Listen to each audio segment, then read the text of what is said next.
Hello my beautiful friends, welcome back to Dainty Gifts School of Decor and Decoupage. In today's episode of Craft With Me, we're going to do some blending and apply some redesign with pre-made transfers and maybe do a little bit more decorating on this beautiful tissue box. As you can see, I've already prepped it so that we can go straight into the blending and I can show you the blending technique. I will talk you through exactly what I've done here so that you know, and if you wanted to make something similar, you'll have all of the information that you need to be able to do that. Before we jump into the video, make sure that you give this video a thumbs up after you've watched it if you've enjoyed it. Share it with somebody that you know that might find this helpful.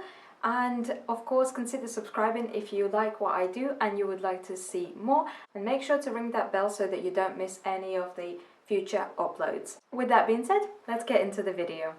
And this is where we are. So this is the tissue box that we're going to blend and decorate today. As I already said, I've done all of the prepping so we can jump straight into blending of the two colors. So let me talk you through what I've done so far. So originally this box was just a plain untreated wooden tissue box. So as you can see here, I haven't done anything to the bottom of it or the inside. So this is what it looked like all around. And the first thing that I did was apply the mold. So as always, I used Das air drying clay, redesigned with Prima molds and Carpenter's PVA glue. The molds that I ended up using here is this newest one that I recently purchased. So this is the Fleur de Lis that I have on the ends and the sides here. So I have basically a mirrored picture on either of the sides. And then this one around the opening is Sicilian borders mold. I applied the clay in my usual way. I put the clay inside of the mold, take it out, and then while it's still wet, I apply glue onto the back of it and then stick it on where I need it to go. So as you can see, so I was able to shape the insides of these leaves that were overhanging, shape them inside and glue them down.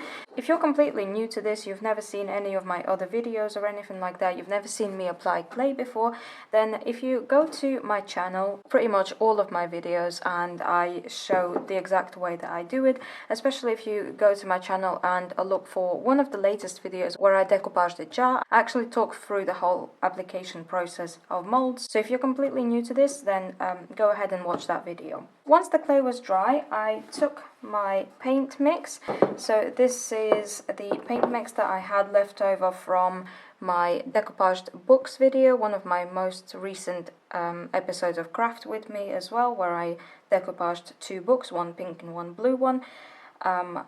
If you watched that video, you know that I had quite a bit of paint left over, so I saved it. And then before painting this tissue box, what I did is I mixed in some more white acrylic paint into both of these mixes and then added a little bit of black. And so that's how I got these kind of cooler toned shades of pink and blue. Once I mixed up the paint, I applied blue to one half of the tissue box and then pink to the other half. I did 2 coats on this and left it to dry. Now we're ready for blending, so it's important if you're going to do this kind of technique and you're mixing your own custom shades of paint, make sure that you mix up enough so that you have plenty of paint left over for the blending process. Another tip before you get started with anything like this, if you've never done this kind of ombre blending of 2 shades of paint, it's always easier to do it with similar shades. So instead of using blue and pink or red and green, purple and white or anything like that, it's always easier to use 2 shades that are very similar to each other. So for example, white and light grey or dark grey and black, so something that is very, very close in shade. I'm so out of breath today. That's what happens when I don't talk for a little bit. I haven't filmed me talking for quite a few days and now I'm out of practice, so bear with me. If you can hear me panting like a dog, then that's why. First of all, you're going to need a cloth to clean your brush on so that it stays quite dry. Then of course you're going to need your paint. Then you're going to need 2 brushes, one for each shade of paint. And you're going to need a blending brush. So the brush that I'm personally using is a natural bristle brush. It's quite large, as you can see. I literally purchased a set of 3 of these. Let me show you. So These three came as a set, and I think the three of these cost me like £11 on eBay. And this is the one that I kind of prefer for this kind of technique, and I do use this one a lot. It's a nice size for the things that I like to do. Of course, if you want to do a larger piece, like a furniture piece, then you might want to use a bigger brush. If you're working on something that is small, you might consider using one of these kind of round stencil brushes. Now, disclaimer. This is not my invention in any shape or form. I learned this technique from CC Restyled, furniture artist. I found her on Instagram originally, but I think she's mainly on Facebook. She has a massive page with a massive following, and she does lives where she shows how she does her amazing blended furniture like twice a week, I think.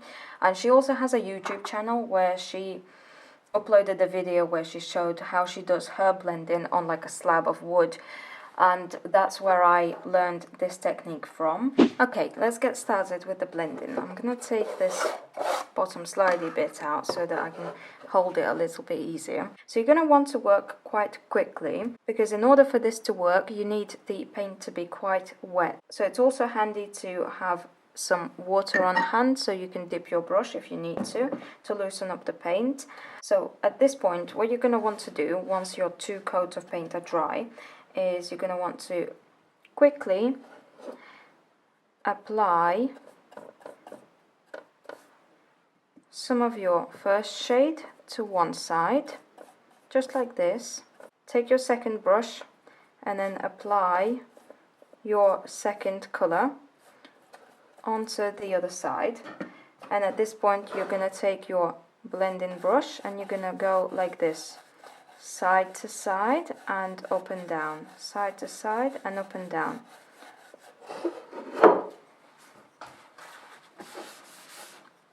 I wet my brushes a bit too much, so it's kind of splattering the paint a little bit, but it's okay, it's still doing the job. And so when you bring it up and down and side to side like this, what it does is it blends the two colours together. And then I'm going to go onto the other side and again apply some of this blue paint like so onto one side, and then some of this pink colour onto this side. You don't have to be like super precise because you're going to blend them out anyways. Make sure that your brush stays quite dry throughout the whole process, and then again use your blending brush and go up and down and side to side, up and down, side to side like this.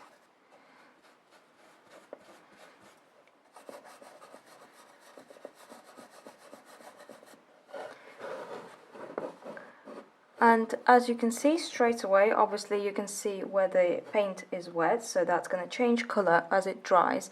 But as you can see straight away, the colours are pretty much blended. If it didn't go right for you straight away at this point, and you can still see bits of where it isn't blended, then what you want to do is you want to leave this to dry. And then once it's dry, you do the exact same thing. Just make sure that you wait until it is actually dry, because if you do it before it's fully dry, you end up with really nasty brush strokes. Once again, speaking from experience. So now I'm gonna do it on this side. I'm not too bothered about the molds, because we're going to do a little bit more decorating to the molds anyways. Cat hairs. This end didn't work out as well, so I'm going to leave this, do the other side, and then once that's dry I'm going to come back to it and try again. And basically you can keep going until you are happy with the way that it's looking. And that is all it is really. I think I'm going to have to do another coat on both of these sides, but already just after one coat, as you can see, the result is already much more blended than what it was before. So I'm going to get my hairdryer out once again, and then we'll do this again. Okay, this is what we're looking at once it's dry. So yeah, as you can see, it still needs a little bit more work. So again, I'm going to do the exact same thing as earlier. When you're doing this kind of blend, the bigger the brush and the more kind of up and down that you go, the bigger the fade is going to be. So if you're using a small brush and you're only going kind of over here in this area, then your fade is going to be really small and a little bit harsher.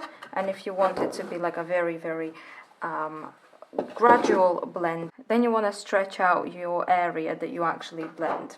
Okay, all dry, so now I'm ready for further decorating. What I wanted to say, if I was to just leave this box as is, just painted and blended, nothing more, then I would definitely need to work a little bit more on the blend and get some of these edges kind of faded out properly.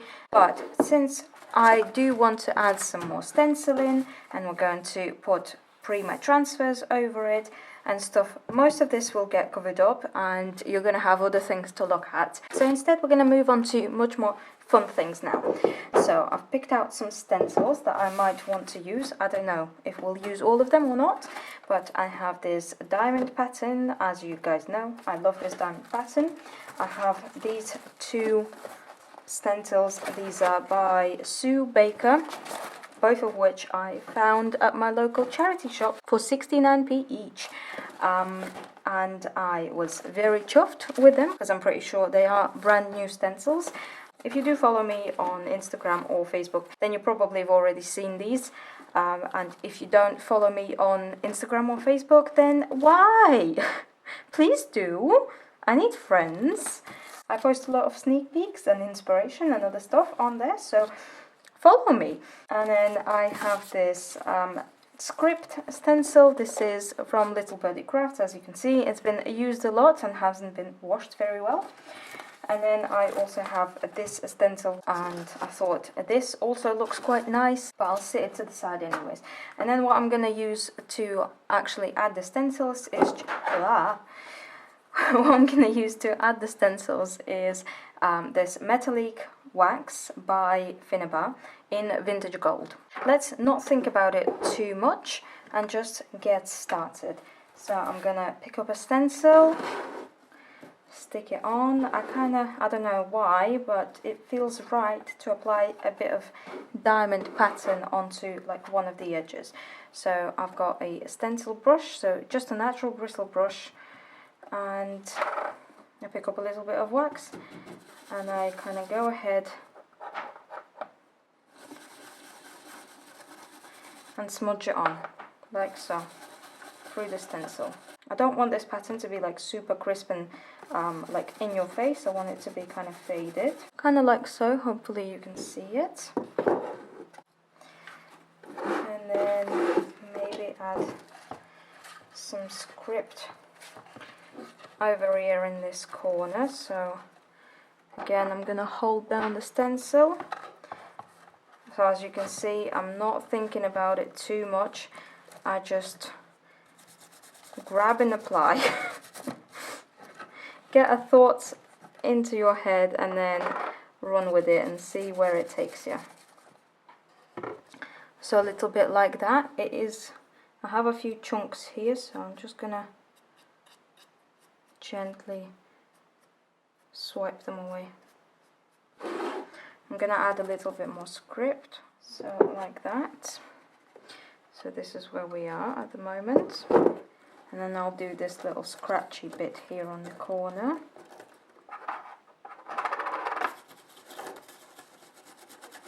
Right, this is where we are at the moment with it.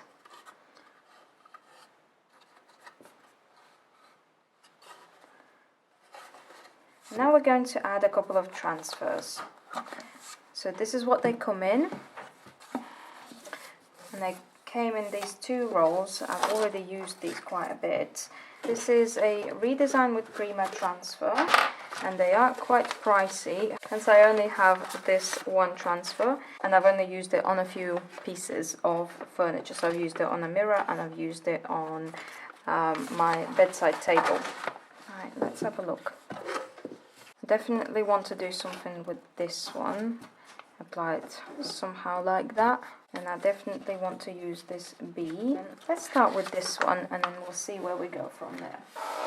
So those of you that have never worked with transfers before, this is what they look like. So they actually come on this big roll of paper with a bit of plastic on it, and the actual transfer is on this side. So as you can see, this paper is actually kind of matte, and then the transfer is see-through. So the only sticky bit is the bit that is kind of see-through and glossy. That's the part that is going to stick, including this little outline around the actual picture itself. So because it is just like a piece of paper, and then the only sticky part is the glossy part, you can see exactly where it starts and it ends. So if you need to cut it, you can cut around it to make it a little bit more manageable for you to use. What you also get in the box is one of these. It's like a little wooden spatula thing. And this is what you're going to use to rub your transfer on. So first I'm going to place it and see where I want it to go, like this. Remove the paper part and stick my transfer on. I'm going to start from one side here and I'm going to rub it. So I'm going to start from one side here. You're going to want to rub it quite hard, like so, to adhere it. So rubbing takes the transfer off of the plastic film and applies it onto your piece of furniture or whatever it is that you're applying it onto. And before I lift the plastic, I'm going to do the side bit.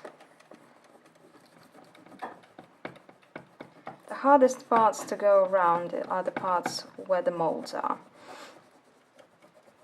because the plastic doesn't really let me apply it super flush on. As you start doing this, you will be able to see that your transfer is stuck onto your piece and it's starting to come away from the plastic, and that's when you can lift it away and the transfer just stays on your piece. And I'm gonna put this side on. Again, I'm not a pro with these transfers. I literally only have one and I've done it like twice before. So there are plenty of furniture artists that use these redesign with Prima transfers. So now I lift the plastic away. And so that's one of the little transfer bits on.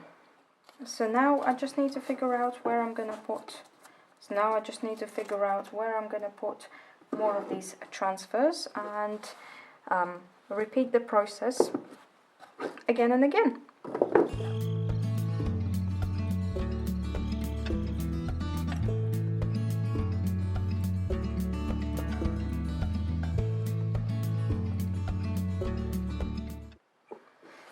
Alright you guys, my camera gave up as I started applying the transfers, so I had to let it cool down. While I applied all of the transfers that I want to apply, so let me kind of give you a little close-up. So these are all of the transfers that I want to apply. I've decided to only apply them on the top half and then leave the bottom. And so all of these transfers, so there's blue one, this one, then these little flowers here and that one, were a part of one of the larger pieces of transfers, part of this big bit here. So as you can see, all of these flowers are connected to each other, but they are designed in such a way that you can easily cut around it and then stick it to where you need to. So for example, if I wanted to now apply also this little yellow flower here, I would simply cut around this bit, cut out this rose, carefully cut it out, and then I could easily apply it onto one of these sides over here to make it look like it kind of sticks out from underneath the mold. And in the same way like I did here. I actually had to cut this flower kind of curved so that it would fit, and then I placed it over the mold a little bit and then rubbed it on here. I did end up with a couple of creases here because, to be honest, I am genuinely not very experienced with transfers. This is like my third time using them in my life, and especially using kind of bigger pieces when there's so many curves and so many obstacles is not easy, I can tell you that much. They don't look perfect, but I think that they all still look nice. And also I wanted to mention that you can overlap transfers. They are literally like a film. Like if you've ever got sunburnt and you know when your skin peels off, like thinner than your skin that peels off. I know it's a gross example, but that's like the only thing that I can think of that it reminds me of. So it's super thin, so you can easily layer them on top. So here I have this bee and then I have this flower overlapping it a little bit. And of course, the more you rub it, the better the result is going to be, the less of this transparent layer that you're going to be able to see. But since we are able to see quite a bit of the transparent layer, to tone it all down, I'm going to apply a layer of heavy duty wood varnish by Polyvine. As you guys know, this is my favorite varnish to use. This is dead flat, so it should even it out and make all of the textures look kind of the same. You don't necessarily have to seal these with varnish. I have personally sealed these with wax before, and I've also applied transfers onto a mirror, so I was not able to seal it with anything. But when I applied it onto the mirror, and then I didn't like the way that I applied one of the designs, so I had to take it off. Oh my god, I tried to scrape it off and it would not go. It literally was stuck on there for dear life. In the end, I had to use methylated spirit, and that just kind of dissolved it. But yeah, it was on there to stay. So anyways, now I'm going to apply a layer of Polyvine varnish onto the whole thing, seal everything in, and then I think we'll finish it off with some waxes. Okay then, the varnish is all dry, so let's add some final finishing touches. So for final finishing touches, I'm going to use Liberon Special Effects Wax in black and Annie Sloan Chalk Paint Wax clear. I'm also probably going to use some more of that gold Finnabar wax, but we'll see. The way that I'm going to do it is I'm going to take, again, a stencil brush, pick up a little bit of dark wax, and go ham over here. I'm going to work in smaller sections, so do like 1/4 at a time. So now before it starts curing, I take a cloth and I rub away some of the excess. Now to rub away more of the excess, I take another brush and I pick up some clear wax. And I apply the clear wax over the top of this whole thing. And it kind of reactivates the black wax, and it allows you to clean it away a lot better than just rubbing it away. So as you can see, we only have a little bit of that wax left now. And this is where it's completely up to you how much you wipe away, how much you leave. So it's your choice. And again, I'm going to do the exact same thing on the other side. I actually quite like this as well. If it wasn't for the fact that this accentuates the border of the transfers a lot more, I would probably even leave it. If I had just decoupaged over here, I probably would just leave it as is. But I don't want the transfers to be even more kind of visible that they are transfers. So I apply the clear wax over the top, and it allows me to wipe away and clean away all of this dirt. So this is one of the molds done. So now I'm going to do the exact same thing to these side bits.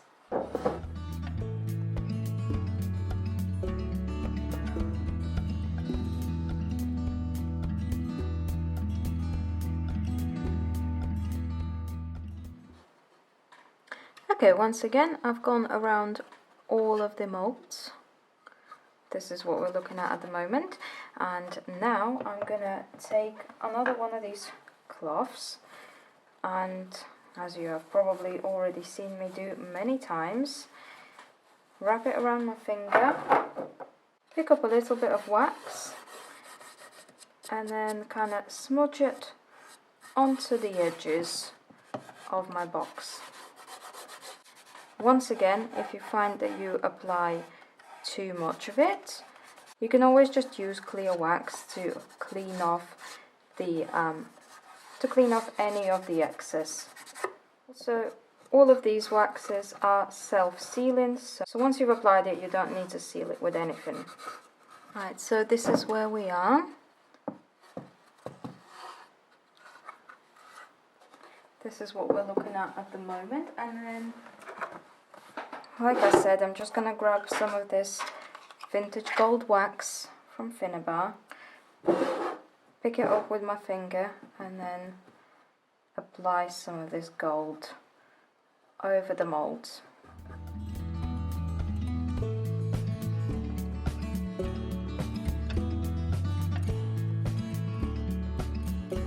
Should I add a little gold edge here on the top? I don't know. Is it going to be overkill? Let's see. Nah, I think it's going to look good.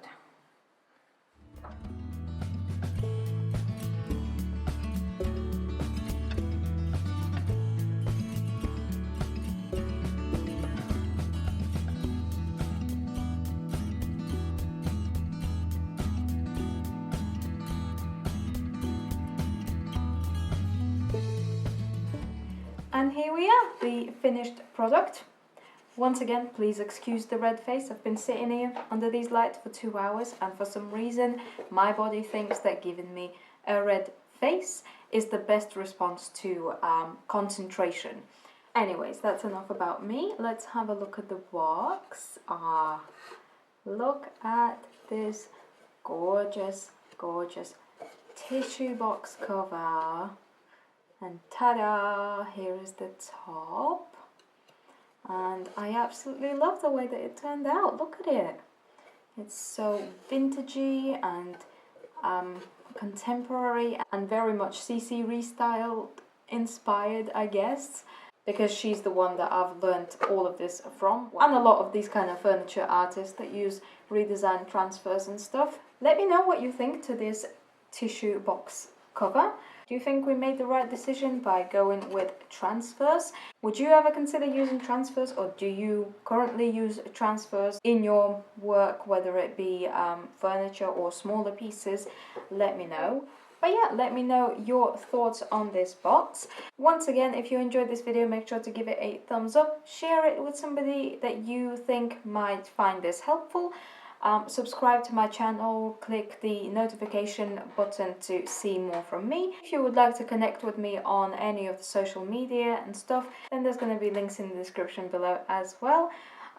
Check out CC Restyled on YouTube, and I will see you guys in the next video. Bye!